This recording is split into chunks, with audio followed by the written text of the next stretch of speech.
रात के 8 बज चुके हैं। मैं हूं आप सभी का अपना शावेज़ मलिक और हाजिर हूं आप लोगों के सामने फिर से एक क्राइम की कहानी को लेके, एक क्राइम की घटना को लेके। दोस्तों, आज के दिन जो कहानी मैं आप लोगों को सुनाने जा रहा हूं, इस कहानी के अंदर इस रिश्ते का कुछ इस तरीके से खून होता है कि इस रिश्ते के अंदर दोनों ही बराबर के कसूरवार दिखाई पड़ते हैं। लेकिन दोस्तों, ऐसा कैसे हो सकता है कि एक क्राइम के अंदर दोनों ही लोग बराबर के कसूरवार हों? जब आप लोग इस पूरी कहानी को सुनेंगे तो आप लोग भी अपने दांतों तले उंगलियां दबा लेंगे। क्योंकि दोस्तों, मैंने अपनी ज़िंदगी में कई ऐसी कहानियाँ सुनाई हैं जिसमें जो कातिल होता है लोगों को उसके प्रति भी सिंपैथी होती है। लोग उस कातिल के प्रति भी अपनी संवेदनाएं रखते हैं।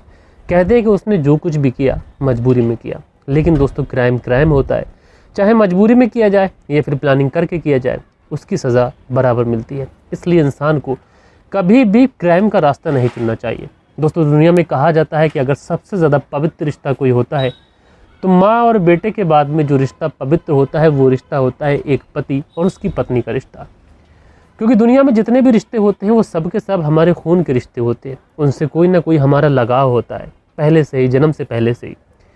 लेकिन महज एक पति और पत्नी वाला रिश्ता ऐसा होता है कि ये रिश्ता पहले एक अनजान लोग होते हैं, उसके बाद इतना ज़्यादा अटूट बन जाता है कि एक शख्स अपनी पूरी प्रॉपर्टी, पूरी फैमिली एक ऐसी महिला को सौंप देता है जिसको वो पहले जानता भी नहीं था। वहीं दूसरी तरफ जो महिला होती है वो अपनी पूरी ज़िंदगी एक ऐसे शख्स को सौंप देती है जिसको वो पहले जानती नहीं थी। और इसी अटूट रिश्ते को कहा जाता है 7 जन्मों जन्मों का रिश्ता।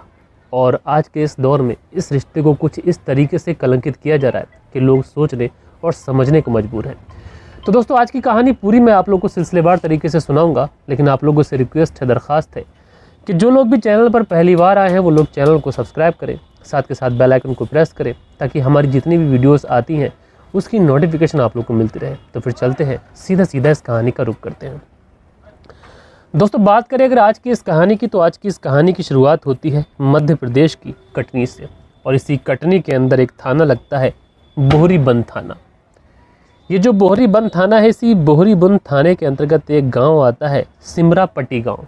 और इसी सिमरापट्टी गाँव के अंदर एक व्यक्ति रहा करता है। इस व्यक्ति का नाम है अनुज चौधरी। अनुज चौधरी जिसकी उम्र तकरीबन 32 साल के आसपास है। और इस अनुज चौधरी की शादी हो चुकी थी और इसकी पत्नी भी थी जिसका नाम था किरण। अनुज चौधरी और किरण की 2 बच्चे भी थे, एक बेटा 2 साल का और एक बेटा 5 साल का। अनुज चौधरी और किरण दोनों ही मेहनत मजदूरी किया करते थे और मेहनत मजदूरी कर कर ये अपने परिवार का भरण पोषण किया करते थे। अब चूँकि परिवार में 2 बच्चे भी हो चुके थे तो उनका खर्चा भी बढ़ चुका था, इसलिए अनुज चौधरी दिन और रात मेहनत करता था। लेकिन इसी बीच में एक तारीख आ जाती है 1 अक्टूबर साल 2025। 1 अक्टूबर साल 2025 को अनुज चौधरी अपने बच्चों और अपनी पत्नी के साथ शाम का खाना खा के सोता है। लेकिन खाना खाने के बाद में वो अपनी पत्नी को कहता है कि उसे कुछ अजीब तरीके का महसूस हो रहा है, उसकी तबीयत थोड़ी ठीक नहीं है। पत्नी कहती है कि हो सकता है कि तुमने काम किया है, थक गए होगे, इसलिए तुम सो जाओ। अब जो अनुज चौधरी होता है सो जाता है। पत्नी भी अपने दोनों बच्चों को लेकर दूसरे कमरे में सोने के लिए चली जाती है। लेकिन जैसा ही सुबह का वक्त होता है, जो पत्नी किरण होती है ये अनुज चौधरी को उठाने के लिए जाती है। अब सुबह जब उसको जगाने के लिए जाती है और जैसे ही उसके कमरे में पहुंचती है, अपने पति को हिलाने डुलाने की कोशिश करती है तो पता चलता है कि शायद पति की रात में ही किसी समय मौत हो चुकी है। अब इस तरीके का एक मंजर एक पत्नी के सामने आप लोग अंदाज़ा लगा सकते हैं उसकी तकलीफ़, उसके दर्द को। लिहाजा जो पत्नी होती है अब ज़ोर से चीखने लग जाती है। अब पत्नी की चीखने की आवाज़ अनुज चौधरी के घर वाले भी सुनते हैं, जो कि आस पड़ोस में ही रहा करते थे। और बाकी के जो परिवार वाले लोग होते हैं वो भी सब पहुंचते, आस पड़ोस के पड़ोसी पहुंचते हैं। तो देखते क्या है कि अनुज की जो पत्नी किरण रो रही है, दरअसल वो अपने पति के पास बैठी हुई है और ज़ारो कतार रो रही है, पति जो कि बेड पर लेटा हुआ है। अब उसके बाद में जो लोग वहाँ पर पहुँचे थे वो उसके बाद में पूछते हैं इससे कि क्या कुछ हुआ, तो ये बताती है कि उसके पति की रात तबीयत ख़राब थी, मैंने सोचा थक गए होंगे सो जाओ। लेकिन रात को किसी समय उसके पति ने इस दुनिया को छोड़ दिया, यानी उसकी मौत हो गई। लिहाजा फिर क्या था, परिवार वाले दिलासा देते हैं इस किरण को। उसके बाद में जो डेड बॉडी थी उस डेड बॉडी को अंतिम संस्कार करने की तैयारी शुरू करते हैं। लेकिन इसी बीच में कुछ लोग ऐसे कहते हैं कि मौत संदिग्ध परिस्थितियों में हुई है, तो क्यों ना हमें डेड बॉडी का पोस्टमार्टम कराना चाहिए। लेकिन जो किरण थी वो कहती है कि नहीं, उसकी पति की नेचुरल डेथ हुई है और हमें पोस्टमार्टम कराने की कोई ज़रूरत नहीं है, डेड बॉडी की दुर्गति कराने की कोई ज़रूरत नहीं है। लेकिन घर वाले कहते हैं कि कोई बात नहीं है, पोस्टमार्टम करा लेते हैं। उसके बाद में पोस्टमार्टम के लिए डेड बॉडी भेज दी जाती है पुलिस बुला के। पुलिस डेड बॉडी का पंचनामा सारी चीज़ें कर लेती है। उसके बाद में घर वालों से भी पूछताछ करती है तो घर वाले कहते हैं कि हम तो थे नहीं, पत्नी ही साथ में थी और वही बस अपने पति के साथ में सोई हुई थी। सुबह को उसने बताया कि पति की रात में रहस्यमय तरीके से मौत हो गई। अब पत्नी किरण से पूछताछ की जाए, लेकिन किरण की हालत ऐसी थी कि उससे किसी भी तरीके की पूछताछ करना एक तरीके से बेईमानी थी, क्योंकि उसकी हालत इतनी ज़्यादा ख़राब थी कि पुलिस को ऐसा लग रहा था कि शायद ये किसी भी तरीके का जवाब पुलिस को दे नहीं सकती। लिहाजा पुलिस वाले भी इंतज़ार करते हैं कि चलो एक बार पोस्टमार्टम की रिपोर्ट आ जाए, उस रिपोर्ट में जो कुछ लिखा होगा उसके आधार पर हम लोग छानबीन शुरू करेंगे। डेड बॉडी पोस्टमार्टम के लिए जा चुकी थी। इधर पुलिस इस केस के अंदर ही अंदर कुछ छानबीन जुटाती है। सबसे पहले इसी जो अनुज चौधरी था इसके घर वालों से पूछताछ की जाती है। अनुज चौधरी के घर वालों से पूछा जाता है कि तुम्हारा जो बेटा अनुज था और उसकी जो पत्नी थी किरण, इन दोनों के बीच में रिश्ते कैसे थे। तो जो अनुज के परिवार वाले लोग होते हैं वो कहते हैं कि साहब इन दोनों के बीच में रिश्ते अच्छे नहीं थे। अब जैसे ही ये बातें कहीं ना कहीं पुलिस को पता चलती हैं तो जो किरण थी ये शक के घेरे में आती है, क्योंकि आजकल इस तरीके के केसेस बहुत ज़्यादा हुए हैं जहाँ पर पत्नियों ने अपने पति को बड़ी ही बेरहमी के साथ में कत्ल करा दिया है। लेकिन महज शक के आधार पर किरण से किसी भी तरीके की पूछताछ नहीं की जा सकती थी, क्योंकि हत्या हुई है या फिर नेचुरल डेथ हुई है ये पोस्टमार्टम की रिपोर्ट में अगर क्लियर हो जाए तो पुलिस अपनी छानबीन को आगे बढ़ाए। लिहाजा फिर क्या था, पुलिस वाले इंतज़ार करते हैं और इस पूरे घटनाक्रम में तकरीबन 19 दिन का लंबा समय गुजर जाता है। और 19 दिन का समय गुजरने के बाद में फाइनली इस डेड बॉडी की पोस्टमार्टम रिपोर्ट आती है। उससे पहले डेड बॉडी घर वालों को सौंप दी जा चुकी थी।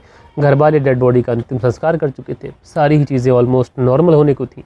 लेकिन जैसे ही 19 दिन के बाद में पोस्टमार्टम की रिपोर्ट आती है दोस्तों, तो ये जो पूरा केस था ये 90 डिग्री तक पलट जाता है।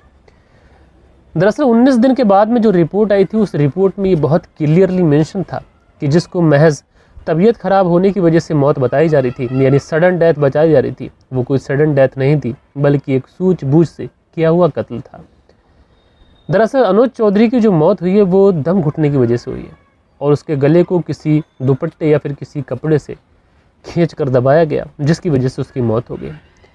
अब जैसे ये चीज़ें पुलिस को पता चलती हैं तो शक किसकी तरफ जाना था, ऑलमोस्ट पत्नी की तरफ ही जाना था, क्योंकि उस घर के अंदर अगर कोई मौजूद था तो महज पत्नी थी। लिहाजा फिर क्या था, पुलिस पत्नी को अरेस्ट कर लेती है। अरेस्ट करने के बाद में पत्नी से पूछताछ करती है।